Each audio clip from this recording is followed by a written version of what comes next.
किसी भी कारण से तुम कोई कुकर्म मत करना, किसी की हानि मत करना, किसी का भाग मत छीनना, किसी का अपमान मत करना, किसी का दिल मत मारना, हिंसा मत करना, चोरी मत करना, दुष्कर्म कुकर्म कभी नहीं करने चाहिए। कर्म बिगड़े हुए कर्म अधिक हों, एक जन्म में अनेक कुकर्म हो जाए या कई कर्मों के कुकर्म एकत्रित हो जाए तो जीव को नरक तक भी जाना पड़ता है। नरकों में बहुत यातना मिलती है और अधिक सत्कर्म हो तो स्वर्ग में जाना होता है। संग और संस्कार दो बातों का मनुष्य पर गहरा प्रभाव है। संग, सत्संग मिले तो अच्छा प्रभाव, दुस्संग मिले, कुसंग मिले तो बुरा प्रभाव। ओ न कुसंगति पाई न शाई, तुलसीदास जी कहते हैं दुस्संग को प्राप्त करके कौन भली व्यक्ति भला नष्ट नहीं हो जाता। दुस्संग गलत लोगों का संग, जिनके साथ रहकर बुरी बातें सुनने में आए या देखने में आए।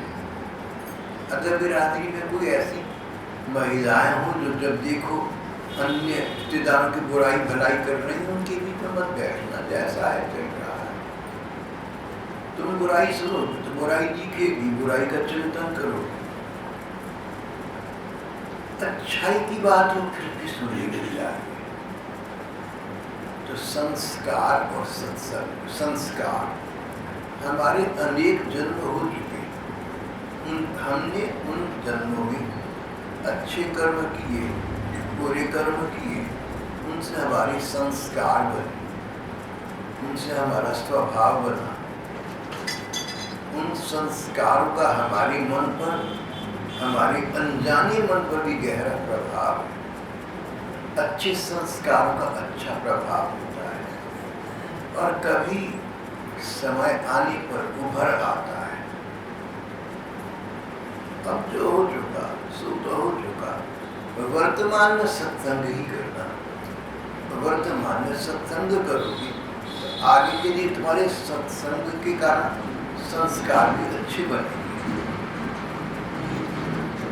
मनुष्य को चाहिए कि कोई जघन्य अपराध न करे, कोई कुकर्म न करे, और अगर कोई जघन्य अपराध बन जाए, कोई कुकर्म बन जाए, तो उसका प्रायश्चित, उसका पछतावा इस जन्म में अभी भी कर ले तो क्षमा मिल जाती।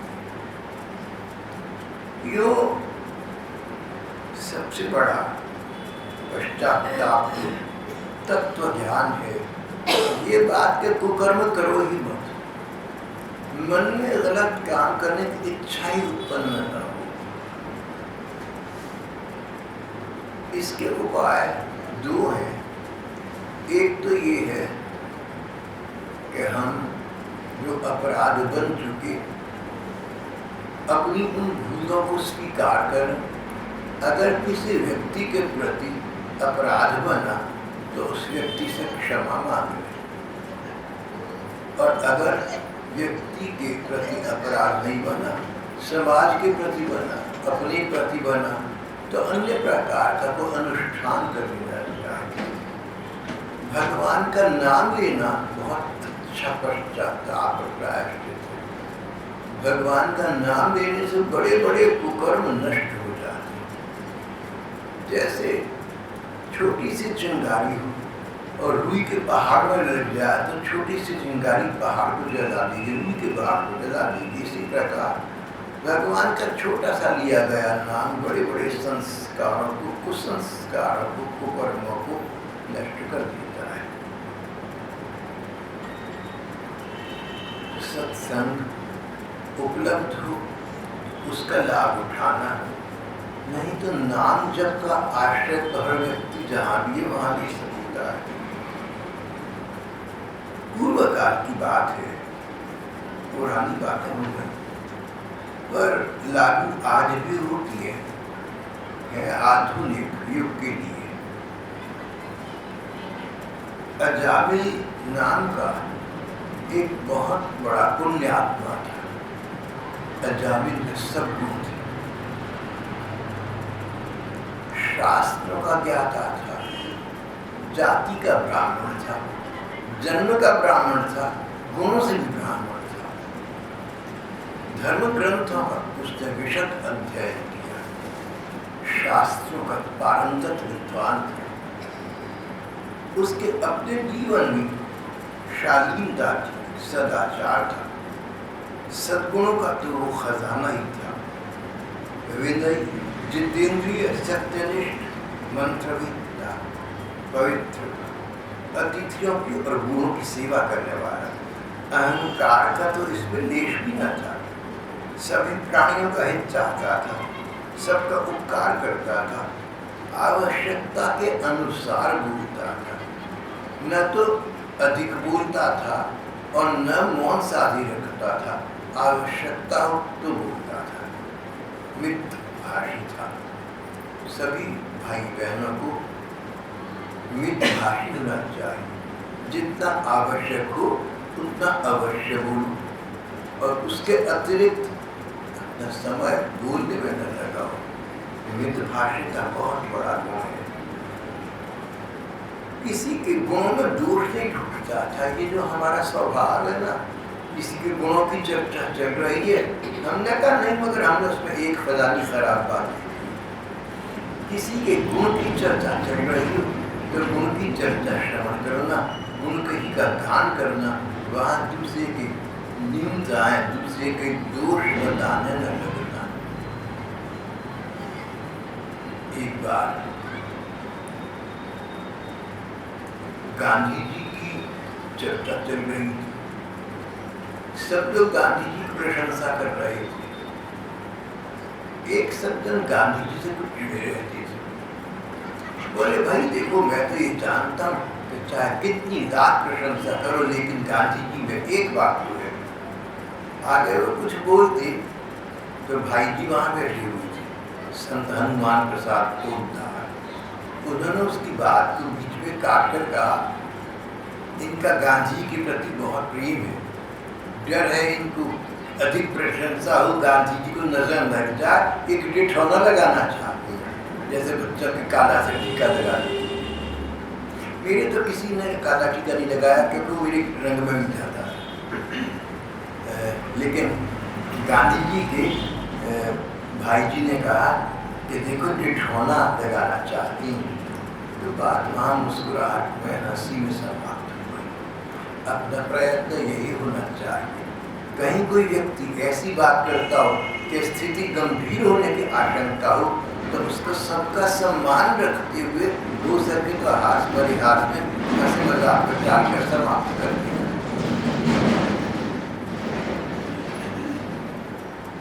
एक दिन ये ब्राह्मणों में श्रेष्ठ अजामिल, एक दिन ये ब्राह्मण श्रेष्ठ अपने पिता के आदेशानुसार एक वन में गया।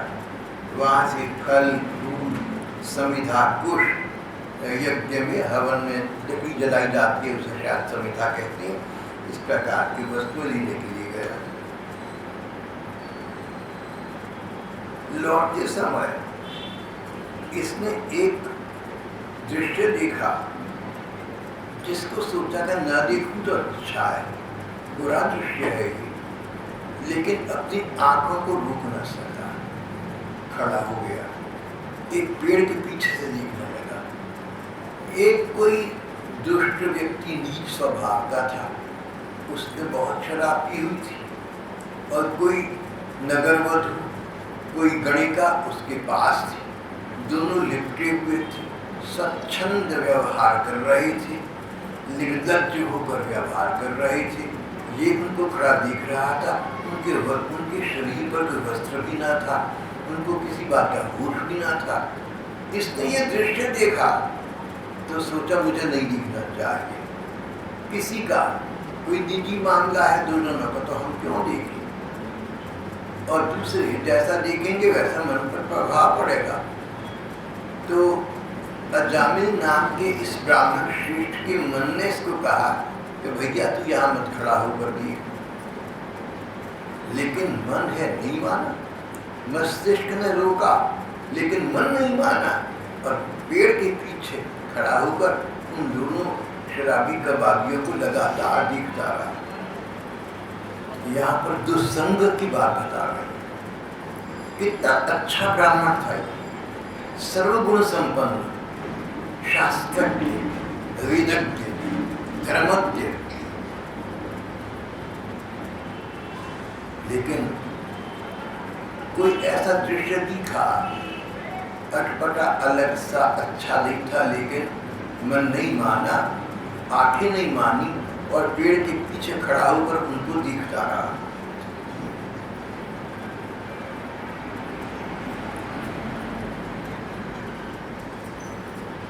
वह मूर्ख, वह नीच मनुष्य उस निर्लज्ज नर्तकी के साथ कभी गाता, कभी हंसता, प्रकार प्रकार की चेष्टाएं करके उसे प्रसन्न करने का प्रयत्न कर रहा था, और इस प्रकार उस उल्टा को बार बार अपने से लिपटा रहा था। अजामिल ने उन्हें इस अवस्था में देखता रहा, तो उसका हृदय सम्मोहित हो गया। देखो, कब हमारे अच्छे से अच्छे संस्कार सो जाए और बुरे संस्कार जाग जाए, एक क्षण में होता है।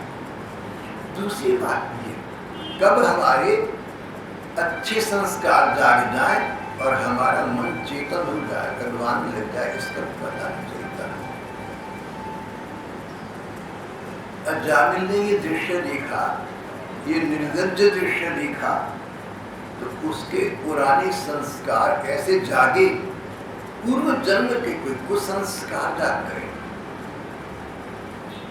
और उसने उन दोनों को देखने के बाद ये ध्यान रखा कि ये कहाँ जाएंगे। फिर देखा कि वो निर्लज्ज नारी अपने आवास पर, जहाँ भी उसका घर डेरा था, वहां चली गई। ये उसके पीछे पीछे उसके साथ गया, उसको कपड़ों का, गहनों का, पैसों का प्रलोभन दिया, उसके पास बैठा रहा। भूल गया कि मैं हवन के लिए समिधा लेकर जा रहा था, भूल गया कि पिताजी ने मुझे आज्ञा दी, बेटा समिधा लेकर आओ। अब उस उल्टा के सामने, उस निर्लज्जता के सामने, इसके अच्छे संस्कार अब तक के मानो सो गए। मन ने सोच रहा था मैं गलत कर रहा हूं, मन ने जानता था मैं ठीक नहीं कर रहा हूं, लेकिन उसका मन, उसका पगला दिल उसको गलत मार्ग पर ले जाए जा रहा था। हमारे साथ कई बार ऐसा हो जाता है, हम जानते हैं एक काम गलत है, लेकिन जानते हुए गलत काम करते हैं। अर्जुन ने भगवान से, गीता जी ने पूछा, भगवान एक बात बताइए, ये मन बड़ा चंचल है, कहीं गलत स्थान भी फंस जाता है, आप कहते हैं कि इस मन को संयम में रखो। कृष्ण, ये तो तुम ऐसा कह रहे हो मानो किसी को कहो कि तो हवा को मुट्ठी में बांध ली, ये बड़ा संभव है। वायुरिव सुदुष्करम, जैसे हवा को मुट्ठी में बांधना असंभव है, ऐसे अपने मन को संयम में रखना। पता नहीं क्या हो जाता है भगवान, क्या कारण है कि हमारा मन गलत दिशा में जाता है, हम जानते हैं गलत है, फिर नहीं रोक पाते। काम ईश, क्रोध ईश, रजोगुण समुद्भव, श्री भगवान ने उत्तर की शब्द में कहा, काम ईश, क्रोध ईश, रजोगुण समुद्भव। सामान्य मानव के मन में कोई स्वार्थ होता है, कोई वासना होती है, कोई शरीर सुख की इच्छा होती है, और जब उस पर विघ्न पड़ता है या जो वांछित वस्तु उसकी प्राप्ति नहीं होती, जब कामना पूर्ति नहीं होती, तो क्रोध आता है उन लोगों पर जिन्होंने बाधा डाली, चाहे उन्होंने अच्छे के लिए बाधा डाली। मन की वासनाएं और क्रोध की वृत्तियां मनुष्य को कहीं का नहीं छोड़ती, धीरे धीरे अधोपतन की ओर ले जाती। इस समय इस ब्राह्मण अजामिल का यही हाल हो रहा है।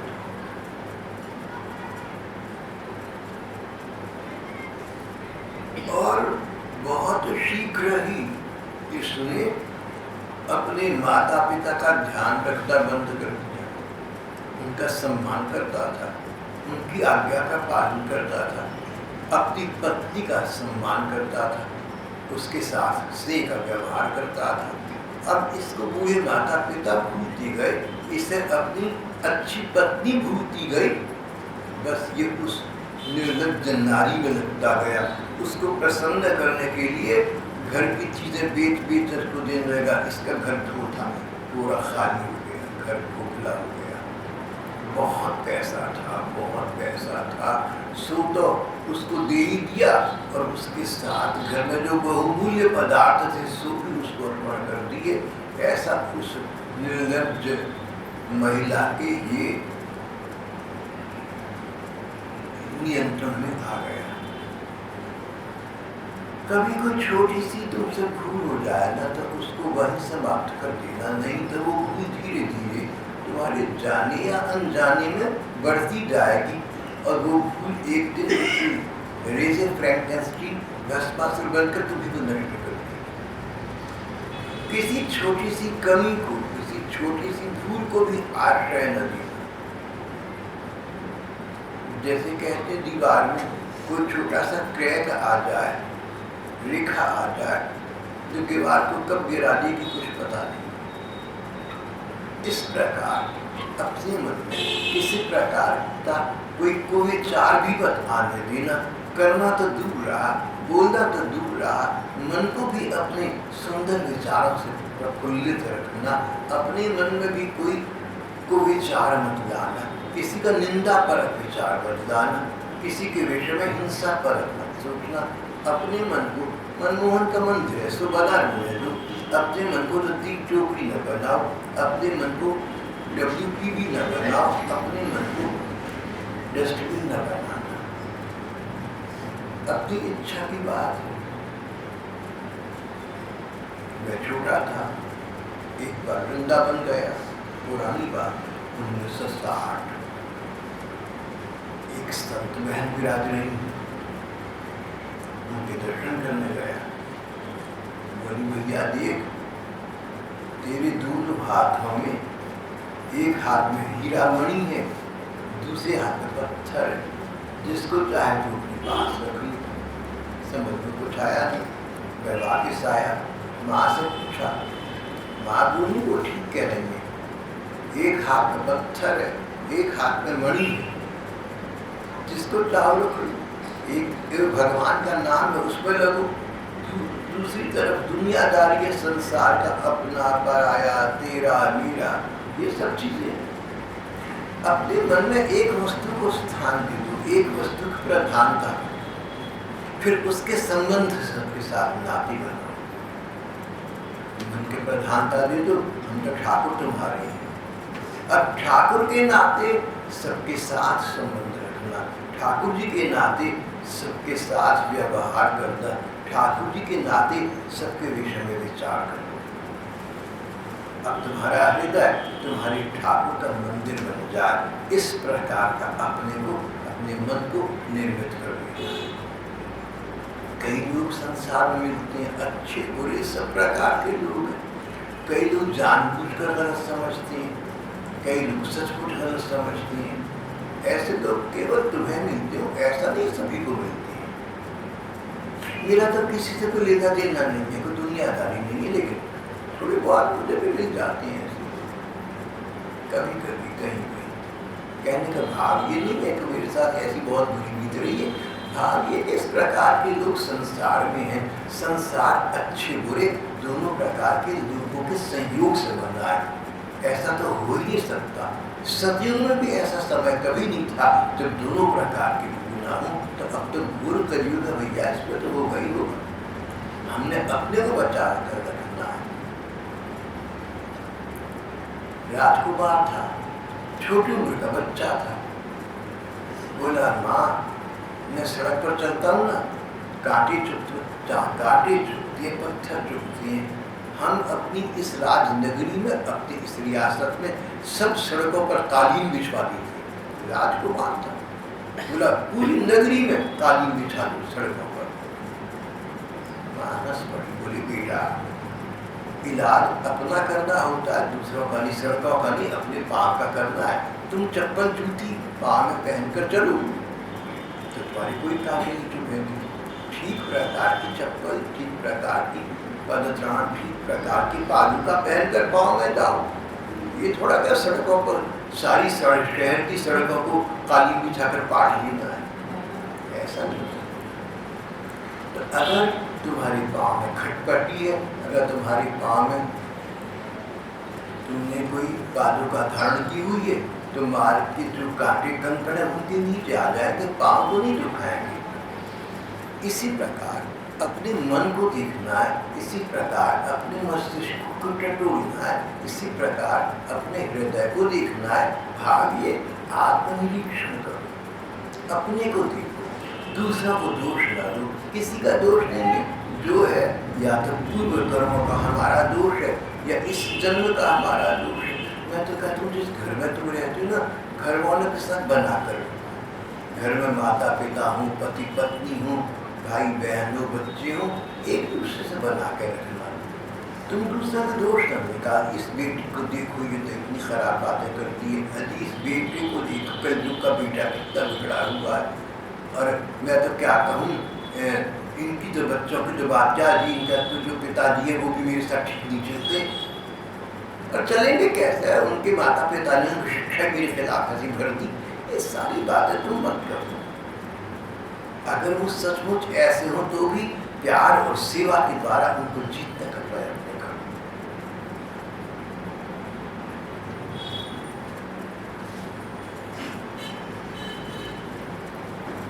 अभी अभी मैं नीचे अपने कमरे में बैठा हुआ था, एक पास के कमरे में दूसरी बहन थी। थोड़ी देर के बाद जो यहाँ बहन काम करती है, मौसी कहती है मुझे, वो आई तो वो कुछ नाराज थी, बोली मैंने कितना खटखटाया दरवाजा तुम्हारा, 1 घंटे तक मुझे खोला नहीं, गर्मी के अंदर फिर जाना पड़ा। जब वो बहन कहने लगी तो वो ऐसा कह रही थी, मैंने कहा देख तू उसको जवाब तलबी ना कर, अब वो उससे मैं आई होगी, इसमें कौन सी बात है। तो उसको कहते अम्मा तू दुख ना मना, चाय पी ले लिए बना दो, देख तूने इतनी मेहनत करी, हम तुझे इनाम दे देते हैं, चाय दूध जो तू कहे सब कर देते, मैं तुझे दूध बना के देती। उसको कहा तो वो हंसने लगी, बोली नहीं नहीं ठीक है, समाप्त हो। और तुम बदले में को कोई भी नहीं खटखटाया, यहाँ तो आवाज ही नहीं आई, घंटी लगी हुई कोई भी नहीं बजी। 4 बातों की क्या आवश्यकता? अगर कोई बात प्यार में खत्म हो जाए ना, अगर कोई बात हंसी मजाक में खत्म हो जाती हो, घर में हो, मोहल्ले में हो, कार्यालय में, तो उसको हंसी मजाक में समाप्त कर दो। बात को बढ़ाओ मत, बात को दफना दो, गंभीर वार्ता करना, घर का वातावरण गंभीर मत बनाओ। अगर पति पत्नी, माता पिता, बहन भाई और बच्चे किसी बात पर झगड़ा होने वाला हो और हंसी मजाक में या छोटा सा कोई रियायत देकर समाप्त होने वाला हो, तो हंसकर उनको समाप्त करें। जहां तक हो सके घर में शांति रखनी चाहिए। Charity begins at home.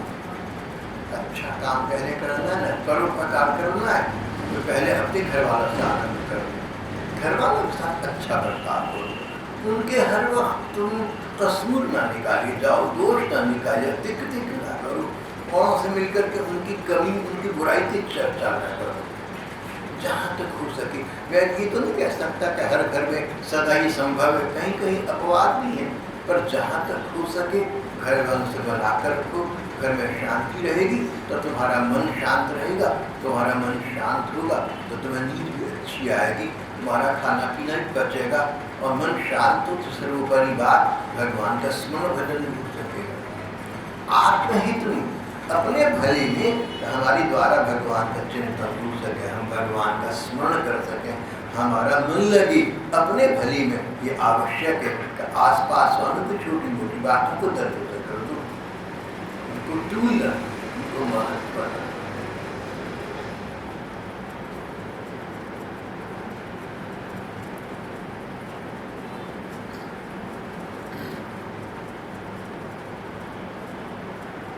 अब हम फिर अपने मुख्य प्रसंग पर आते हैं।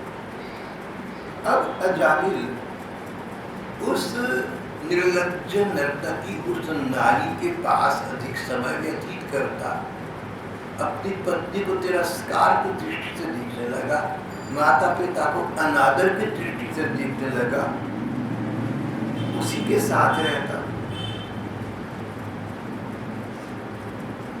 उसकी सदाचार चेतना नष्ट हो गई। अब जो चिंतन भी उसी का करता, धर्म से विमुख हो गया। अब इसके जीवन का एक ही लक्ष्य रह गया था, उस निर्लज्ज नर्तकी को लुभाना और प्रसन्न रखना। इसने अपनी पूरी नवयुवती और विवाहिता पत्नी तक का परित्याग कर दिया। भला पाप की भी कोई सीमा है।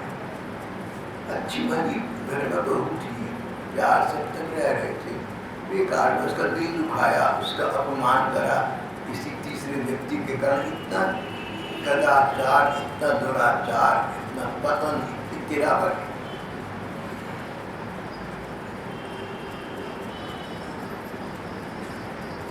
इस बाकी ने शास्त्र की आज्ञा का उल्लंघन किया, स्वच्छंद आचरण किया, सत्पुरुषों में इसका असम्मान हुआ, इसने उनकी चिंता न की। और अब तो समय अपने गणित से चलता रहा, समय प्रवाहमान रहा, समय पर समय बीतता गया, दिन पर दिन बीते जाए। हर सुबह को भागवत में लिखा है, हर प्रातः काल सूर्य भगवान आते हैं और हर शाम को तुम्हारा एक दिन लेकर चले जाते हैं। और ये एक एक दिन करके हमारे जीवन का समय व्यतीत हो रहा है और उसका राजकाल के समीप ला रहा है, जो अंततः हर व्यक्ति के जीवन में आकर जीवन को समाप्त कर देता है। अपने जीवन को अमृतत्व प्रदान करने के लिए, अपने जीवन को शाश्वत करने के लिए, अपने जीवन को अमर बनाने के लिए अमर पुरुष प्रियतम प्रभु का भला उनका आश्रय लेना। उसके लिए संसार को टक्कर नहीं देखना होता। कैसे लोग हैं, क्या कर रहे हैं, जिसके जैसे संस्कार है, जिसका जैसा स्वभाव है, सब अपने स्वभाव में बढ़ते रहे हैं। किसको तुम सुधार सकते हो? अगर हम अपने को नहीं सुधार सकते तो संसार को कैसे सुधारेंगे? तो घर में शांति बनाकर रखो, अपने मन को शांत रखो, अपने घर के लोगों की निंदा चुगली मत करो, जहाँ तक हो सके उनको समायोजित करो, उनको एकोमोडेट करो, उनकी कोई कमी हो उसको दरगुजर करो। सारी समाज में यही रवैया उचित है। अनंत जीवन है, अपार जीवन है, असीम जीवन है। जो लोग भगवान में लग गए उनका तो जीवन अनंत हो जाता है। उनके लिए केवल मान भगवत जनों के लिए केवल मात्र वर्तमान जीवन ही जीवन नहीं है। इस जीवन के बाद अगला जो जीवन होगा उनके लिए वो भी ज्वलंत होगा। तुम अपने इस जीवन को अब सीमित मत समझो, अपने को 70-80 बरस का मेहमान मत समझो। भैया अनंत जीवन है, शाश्वत जीवन है। अमर प्रियतम प्रभु तुम्हारे साथ है, उनका वरद हस्त तुम्हारे सिर पर है, संत भगवान तुम्हारे साथ। चिंता की बात, वर्तमान की चिंताओं को तिला दी। चिंता मेरी हरि करे, मम चिंते का होए। मेरे चिंता करने से होगा भी क्या? तो चिंता का कारण उपस्थित हो गया और मैं चिंता करूं, चिंता करने से तो हल नहीं होगा। मेरी चिंता हरि करे, अपनी चिंता को भगवान की सुपुर्द कर दो। ठाकुर जो हम भले बुरे सो तेरे, अब तुम जानो, जैसे चाहो इसको टैकल कर दो, जैसे चाहो इसको तुम स्वयं देखो। एक ब्राह्मण भक्त थे, जो घर में बस एक बेटी रह गई थी और तो कोई था नहीं, वो कोई बड़ी हो गई थी। उसका कहीं पर कोई संबंध नहीं हो पा रहा था, तो एक दिन जाने लगे तो घर में ठाकुर जी का छोटा सा चित्र एक मंदिर में रखा था, वहाँ खड़े हुए उनको प्रणाम किया। बोले ठाकुर बड़ी का तो तुमने विवाह करा दिया, वो तो अपने घर में सकुशल है, और छोटी भी बड़ी हो गई है, अब जरा इसका देख लेना। ये कहकर चले गए। बड़े सरल भाव से कहते हैं, अब छोटी भी बड़ी हो गई है, जरा इसका देख लियो। कथा कहती है जब शाम को घर पर आई तो कोई उनके अतिथि प्रतीक्षण थे जो उस बच्ची के लिए अच्छा संबंध लेकर आई थी, भगवान ने सब प्रबंध करा। महावीर उन्होंने चिंता अपने मन पर नहीं लगाई, भगवान पर छोड़। भगवान ने काले कर जो व्यक्ति अनन्यता के साथ पूरे पूरे मन के साथ अपने को भगवान पर छोड़ देता है, भगवान उसको कभी भी अनाश्रित नहीं छोड़ते, उसको निराश नहीं करते, उसका ताल कर देते। अब जब तक दो नाव में पार रहेगा तभी तक डूबने का डर है। जब एकमात्र अपनी नैया की खिवैया अपने कन्हैया को अपना बना लोगे तो तुम्हारा जीवन शांत हो जाएगा और ये संसार की सागर से तुम शांति की तरफ तर जाओगे। इस प्रकार का भगवान का आश्रय लेकर सरतरती सरतरती संवंश तारयती, तुम अपने आप को तार दोगे, आसपास वालों को तार दोगे, तुम तरुण तारण बन जाओगे। भैया अब तुमको स्वयं बनाना है, किसी पर दोष लांछन न लगाओ, अपने दुख का कारण किसी को न बनाओ, किसी को न मानो, अपने मन को संतुलित रखो, अपने मन को ठाकुर के भजन में लगाओ, अपने मन को भगवान के स्मरण में लगाओ। भगवान सदा से अपने हैं, जन्म जन्मांतरों से अपने, सदा वही अपने रहेंगे। वर्तमान के लोग तो नाटक की भांति थोड़े दिन चार दिन के अच्छे हैं, बुरे हैं, अपने स्थान पर हैं।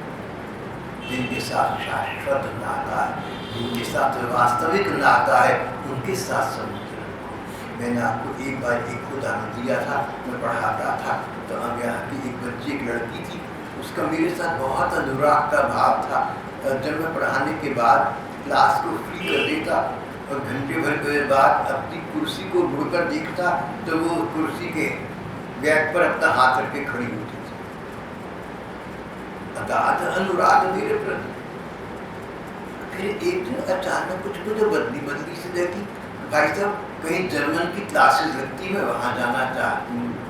मैंने कहा इसको क्या हो गया आज, ये मेरे प्रति पहले वाला भाव नहीं प्रदर्शित कर रही। मैंने कहा भैया क्या बात है, तुम्हें जर्मन सीख कर क्या लेना है? तो पता ये लगा कि उसका विवाह स्विट्जरलैंड में होने वाला था। वहाँ की उसके प्रदेश की एक भाषा जर्मन थी, उसके पति जी वहाँ पर सेटल्ड थे। अब इसको वहीं का चिंतन, वहीं का चर्चा हो रही थी, वहीं की चिंता लग रही थी। तो जिस प्रकार किसी कन्या का दूर देश में संबंध हो जाए तो वो वहाँ का सोचती है कि मैं वहाँ की भाषा सीखूं, मैं वहाँ के वाणिज्य व्यवहार सीखूं, मैं वहाँ की परंपराएं सीखूं, पहले ही अपने आप को वहाँ के अनुकूल बना लूँ, पहले ही वहाँ के अपने आप को अनुकूल बना लूँ, वहाँ जाने में मेरा घर फिर अच्छा बस जाएगा। इस प्रकार हमारा घर भगवान के चरणों में, हमारा घर तो भगवान के चरणों में है, हम तो ठाकुर के हैं। यद्गत्वा न निवर्तन्ते, जहाँ जाकर वापस ही आना पड़ता। संसार में कहीं चली जाओ, स्वर्गों में चली जाओ, वहाँ लोगों में चली जाओ, पुण्य कर्म जब क्षय हो जाएंगे अंततः वापिस इस मानव रूप में आना होगा। लेकिन भगवान का धाम ऐसा, उनका स्मरण करके, उनके नाम का जप करके, हृदय की लीलाओं को स्थान देकर जीवन यापन करो तो शीघ्र ही एक अमर जीवन का आरंभ हो जाएगा, जो तुम्हें ठाकुर चरणों तक पहुँचा देगा, जहाँ से वापिस इस झमेले से भरे जगत में नहीं आना पड़ेगा। जो आज के हमारे विचार हैं, आज के झंझट हैं, झमेले हैं, 10 मुसीबतें हैं, सब समान। इसलिए जो शाश्वत स्थान है उसका अभी से निश्चित निर्णय करके उसी का चर्चा, उसी का चिंतन, उसी में अपने को लगाना चाहिए। आज का प्रसंग हम यहाँ समाप्त कर देते, शेष प्रसंग अगली बार करें।